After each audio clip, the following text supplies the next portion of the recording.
Good evening, everyone. We're joined here by members of St. Barnabas who we're eternally grateful for their commitment to our members and members of the executive staff, of course, the mayor. We are very lucky tonight. If you think back, it was last New Year's Eve, exactly 1 year ago, when we had 2 police officers shot in the 105th precinct, and they were released the following day. It looks like we're on that path here again tonight. I'll go through all the preliminary details in a moment, but the most important details are that we have 2 police officers that are shot. We expect them to make a recovery. They're in stable condition. They're in good spirits here. I'll let the mayor go through some facts, and then I'll walk you through what we know. Thank you very much, Commissioner. Thank you to everyone at St. Barnabas Hospital. First of all, they've been outstanding supporting our officers. And thank you to those who represent this area. I want to thank Congressmember Richie Torres, Assemblymember Jose Rivera, and Councilmember Oswald Feliz for being here. Thank you for your support. Everyone, we saw something in visiting these officers. Extraordinary courage on display tonight. We've looked at the video. We saw officers doing their job, protecting the people of the city with incredible bravery. And then in the visit to their hospital room, 2 people of just extraordinary spirit, officers who are in this work because they want to protect people, they want to save lives. They were not thinking about themselves. Each of them had had bullet wounds. All they could talk about was their commitment to keeping people safe and why they came on this job and why they believe in it. It was incredibly inspiring. I just want to give thanks.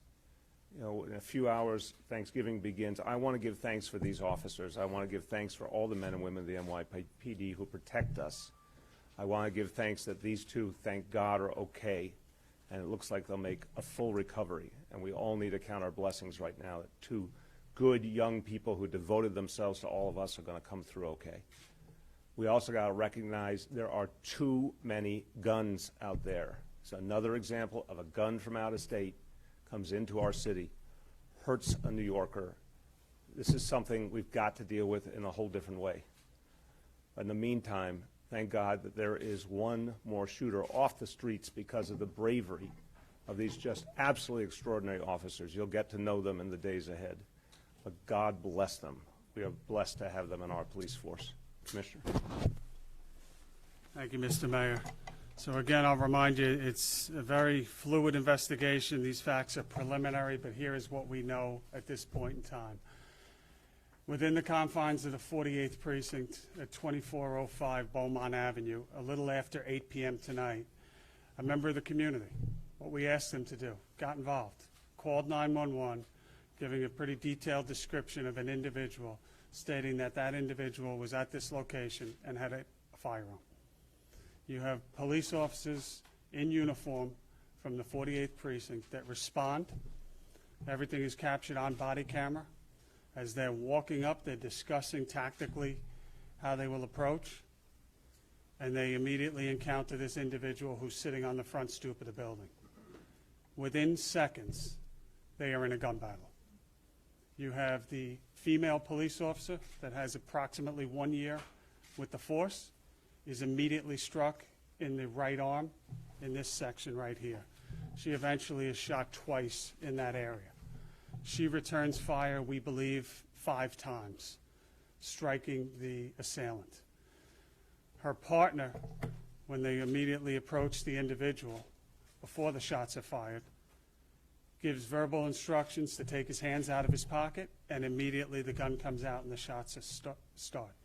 He's struggling with the individual, wrestling the individual to the ground. From beginning to end, it lasts probably about 2 or 3 seconds. We have the perpetrator who was struck, we believe, 3 times. He went into surgery in this very same hospital. He's out of surgery, and we believe he is going to survive. We have the female officer that is struck twice in the upper right arm. As the mayor said, I can't believe the good spirits she is in. Incredible woman. Rodney, you have a picture of the firearm that was recovered at the scene. It's a firearm. What we know about this firearm is that it was reported stolen last year in Georgia. obviously made its way, as far too many guns do, up into New York City, and it causing carnage on the streets. Our second police officer, an 8-year veteran, and I should mention that the first officer, military veteran as well, currently serving in the U.S. Air Force Reserves, I believe. Our second officer is struck. Here's his duty shirt. Here is the bullet hole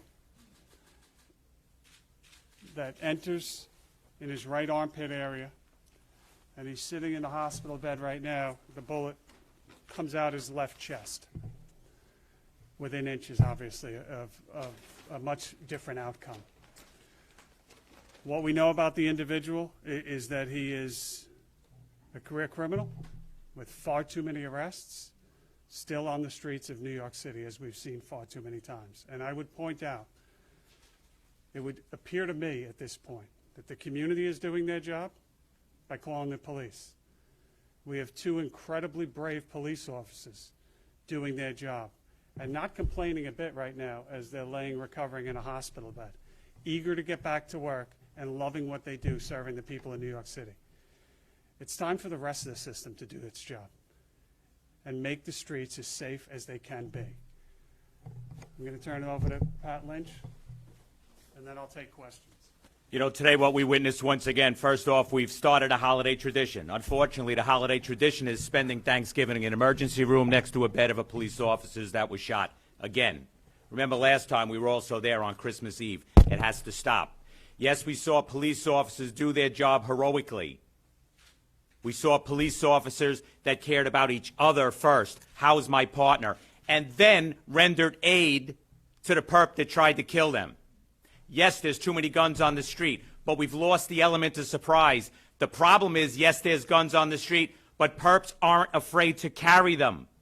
They're not afraid to put it in their belt, put it in their pocket, and pull it out on a police officer. That's the problem. It has to be recognized. We have to correct the political mistakes that were made in the past so we stop losing police officers and we stop spending the holidays praying for their recovery. Take some questions. Could you clarify the chronology? The male officer, he had told this person to take his hands out of the pockets before his partner was shot, or was that after his partner? So they turn a corner, they walk up to approach the front of the building. It's a building with 3 or 4 steps, and there's a front gate. As they walk up, they see the individual that fits the description of the 9/11 caller to a T. As the male officer opens the front gate, he's speaking to the individual, and he immediately says, "Can you take your hands out of your pockets?" And as he takes a step towards him, the individual stands up, the gun comes out, and the shots are fired.